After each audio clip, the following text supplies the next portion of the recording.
to Germany. From Alaska to Puerto Rico. All over the world, the United States Army is on the alert to defend our country, you, the American people, against aggression. This is the big picture. An official television report to the nation from the United States Army. Now, to show you part of the big picture, here is Sergeant Stuart Queen. For the past 5 weeks, the big picture camera has been roaming throughout America, picking out the highlights of the principal units and installations of our Continental Armies. Today, our camera swings to one of the coasts, the Pacific Coast. We're going to be conducted on a special tour of one of America's Continental Armies, the 6th Army. In area, 6th Army touches our neighbor to the north, Canada, and on its southern extremity, it borders Mexico. Within this wide range of country, 6th Army performs many kinds of activities. As in our other on-the-spot reports, Lieutenant John Mortimer will be our guide. This is Lieutenant John Mortimer, inviting you to take another look at the big picture. This time, we're going to tour the last of the 6th Army commands within the United States.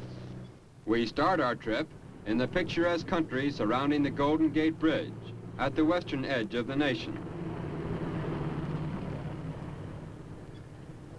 On the northernmost point of the peninsula of San Francisco, and bordering a thriving business district only a few miles from downtown San Francisco, lies the Presidio, ideally located to serve as headquarters of the 6th Army. Near what is now the center of the main post, the Spaniards laid out their original Presidio, so called from the Roman word praesidium, meaning a garrison or fortified camp.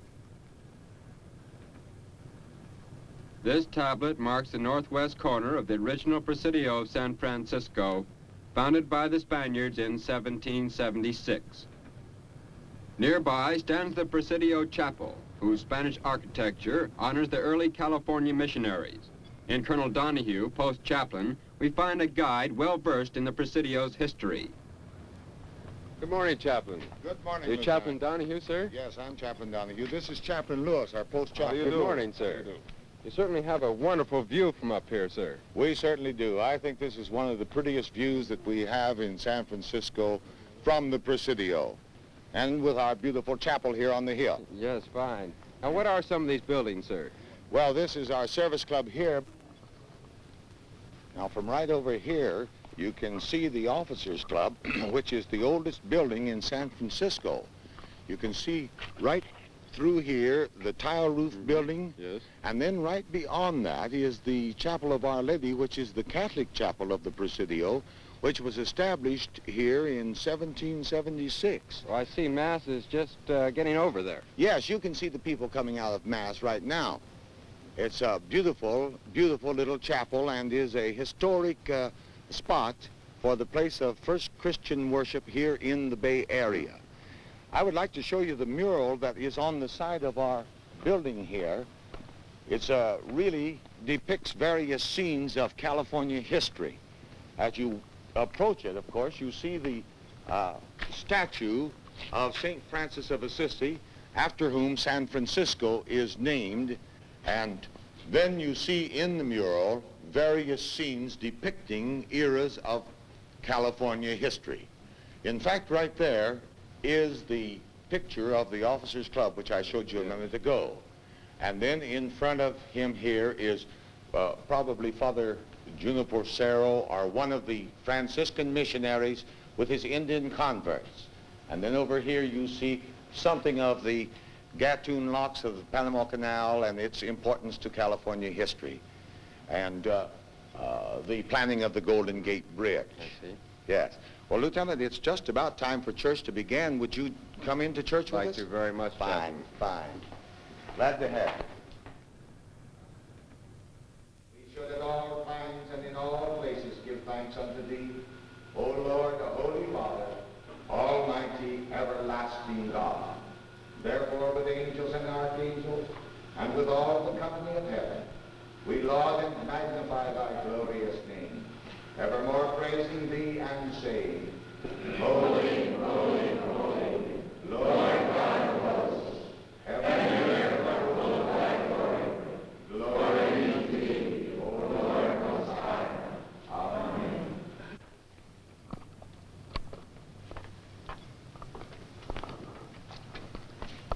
We're happy to have you at church this morning, Very Lieutenant. nice to be with you, Chaplain. Incidentally, General and Mrs. Wyman are coming out right now, and General and Mrs. Dean will follow them.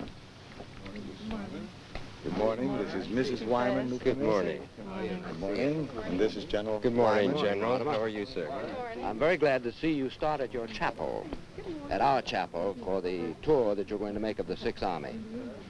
It is utterly important that we lean on the faith of our fathers for the development of strength and guidance in the tasks that are ours in modern times. To the TV audience, I'd like to say how proud I am that I have been assigned command of this army. In the Presidio of San Francisco, where with the Air Forces and the Navy, we make the tri-service team for the defense of the great west of the United States. That is not our only mission, however, for we must be prepared to support our allies of the free world wherever we must defend ourselves against communism. And it is in the Sixth Army that I feel her tradition is particularly applicable to her responsibilities. With the history of the Great War behind her, where she fought those great battles, we have that spirit which will carry us on through the requirement of modern defensive operations. Thank you very much, General. Good luck on your trip. Thank you, sir. From the chapel, we move on to another part of the Presidio, to the Sixth Army's CBR school.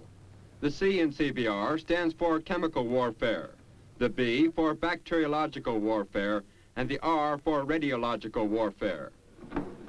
Will you please jot down about 6 ways you may employ the use of these grenades in a tactical situation?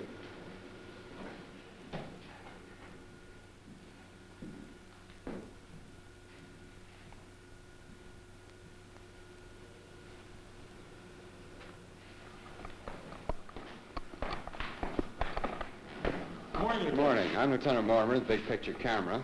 Oh, yes. Well, Lieutenant, we're just about ready to have a chemical munitions demonstration down at Battery Chamberlain. Would you and your big picture like to join us? Fine. We'd very much like to see what's going on. Good. If you'll excuse me just a minute. Right, certainly. If you'll pick up your things, we will go down to the demonstration area at Battery Chamberlain for the chemical munitions demonstration. The students will be briefed by Major General William F. Dean, Deputy Commander of the Sixth Army, his voice rising above the roar of the surf. You are here for a 3-week course in CBR. Now, I know a great many of you are wondering why in the world you are receiving this kind of instruction. Many people say, why do we teach this type of warfare when we have not used chemical warfare in our past 2 wars, either in World War II or in Korea? But we know that our potential enemy is equipped with all 3 types of warfare that you're learning about here these next 3 weeks. We know they have it. We know we must know how to defend ourselves against it. And we know if they initiate the use of them, that we must employ them ourselves and know how to employ them. Too often, we have weapons that we are not entirely familiar with. That must never be the case again. That's why we have these schools. Now we'll join the students on the beach for the demonstration. Private Solar, the instructor, is going to tell us about this demonstration. What are these props you have down here, Private? These are the props for the first part of our exercise, in which we will cover possible field expedients for the soldier when faced with the problem of decontamination. Well, now, what is this clothesline-looking affair you have? Actually, that is a clothesline. We have two 25-foot strands of primer cord with rags wrapped around it.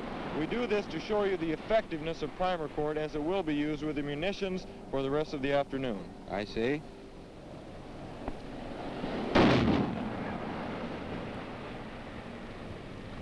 No more clothes. Right. Next, we'll show you how we may decontaminate a field contaminated with liquid blister gas. Here we will use primer cord with molasses residue to simulate the mustard or the liquid blister agent. Watch the fallout.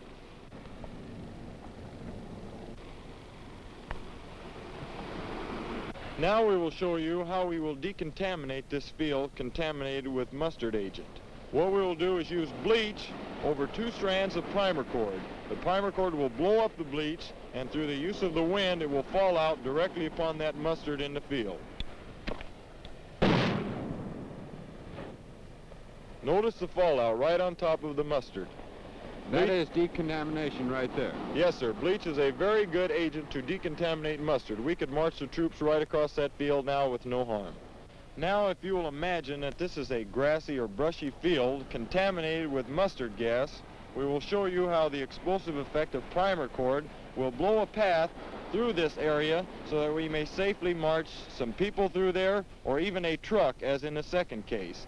Now imagine that we can throw this out by hand or project it with a rifle, but watch the primer cord blow that path in the middle.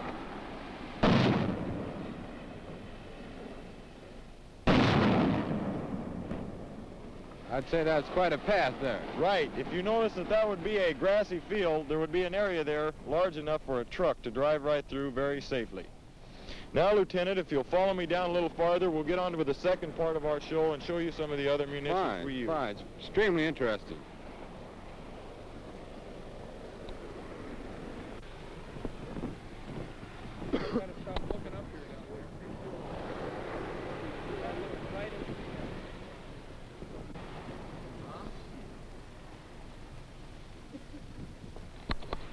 What is this part, Private? Next, we will illustrate some of the miscellaneous chemical core munitions that we use here at the CBR school. Down there you see Privates Eller, DeGraff, and Goss, who will show you the white phosphorus grenades. Now, what are they used for? They are used for screening purposes, for burning purposes, and also the fragments themselves may injure personnel. As you can see, it puts up quite a billowing smoke, and it is one of our best screening smokes. Any of those fragments that come in contact with personnel will injure them and burn them very seriously. What do you have next? Next, you will notice Corporal Thompson down here will illustrate the use of some of the burning type munitions that we do have. These grenades burn at approximately 4,500 degrees Fahrenheit. Actually, they will burn right through water. There is nothing you can do to put out thermate. Gives off quite a light, too, doesn't it? Quite a light. It's not very good to look into it for a longer period of time. Now we'll move down the beach for the climax of the demonstration. And now the finale. A mock atomic bomb.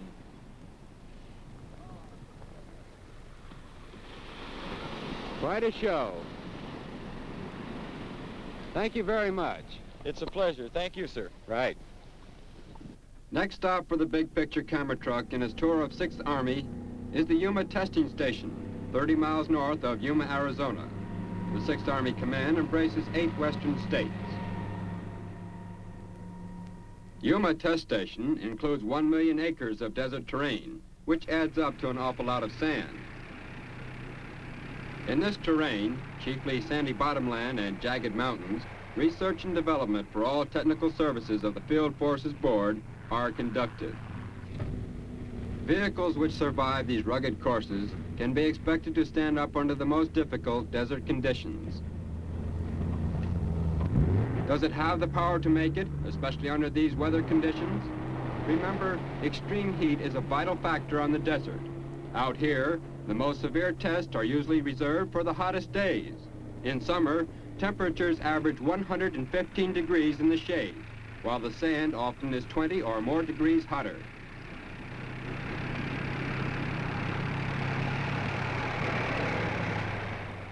The desert plays no favorites. It can have its effect on ammunition too. Muzzle velocity, range, accuracy, and trajectory of each weapon must be checked and rechecked in desert temperatures. This 90mm gun will fire a shell through an electronic coil in order to check its velocity.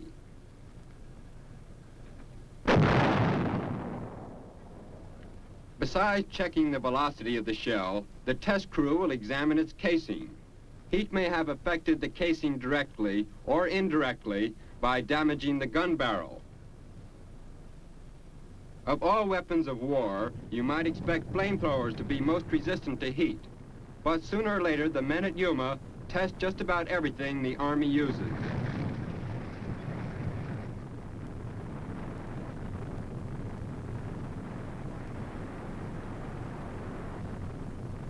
Out here, if you want any information about the weather, your best bet is to ask the nearest Signal Corps man. One function of the Signal Corps desert tests is to keep a constant record of weather conditions for every minute of every 24 hours. Let's take a typical example. Suppose a crew was testing the 90mm gun you saw fired a few minutes ago. Suppose they fired a round and it traveled only 75% of the distance it should have. And suppose they wanted to know what the air temperature or what the wind velocity was when they fired it. These questions might not even occur to them until a day or two later. All they would have to do is ask the Signal Corps what was the temperature or wind velocity at 15:32 hours on 12 August if that was the time the shell was fired. Here, radar tracks a weather balloon to determine wind speed and direction. Because of the constant weather check kept by the Signal Corps, each testing group is spared the task of making its own weather check for each test. From Yuma, where men and materiel are tested for physical reactions, the big picture returns to California and Fort Ord. Here, a major activity is the testing of men for their psychological reactions, performed by a Human Research Unit. We have an appointment to interview its director, Lieutenant Colonel Reeder. Colonel, will you tell our big picture audience about your mission here at the Human Research Unit, Fort Ord? Yes, our unit has the mission of performing psychological research for the Army in the areas of motivation, morale, and leadership. And how large of an organization do you have to accomplish that mission? We have 1 officer, 11 enlisted men, 22 civilian professional psychologists, and 18 clerical personnel. Are they broken up into teams? Do they function that way? Is that it? Yes, that is true, Lieutenant. All personnel are organized into teams under a civilian professional psychologist who is the project chief. The team is composed of some enlisted personnel who have had training in this area. Of course, all of our personnel are psychologists. Well, now, do they travel to pick up these facts, Colonel? Yes, we do extensive traveling throughout the United States and the foreign theaters of operation. Typically, for instance, we've just had 3 teams which have returned from the Far East and Korea. Well, what have you found over there, say, like the ideal characteristics of a infantry fighter? Good, Lieutenant. I have some charts here, which I'm just showing you the Chief of Staff. As you see, the outstanding fighter is a good leader. You see here that the outstanding fighter also generally proves to be a fairly intelligent lad. Here, this chart indicates that the outstanding infantryman, the one who does well in combat, accepts more than his share of social responsibility. Here we find that the fighter fits well into a group, that he takes all the responsibility which is necessary to be a responsible member of any small group. I see. Here we find that the fighter has his share, or more than his share, of emotional stability. He's well adjusted, gets along well with his squad members. And all in all, I would say that our findings show that the good fighter is an all-round good fellow. From Fort Ord, which overlooks the Pacific south of San Francisco, the big picture camera truck heads northward in its tour of the 6th Army to the state of Washington.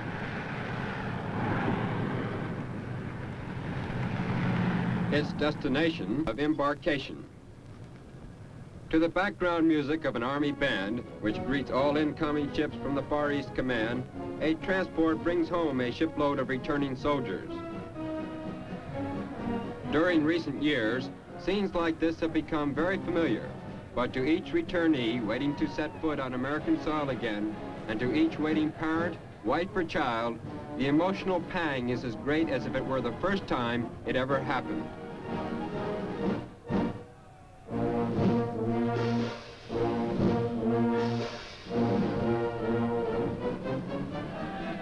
It is difficult to judge who is the more eager, the men on board ship or those waiting at dockside.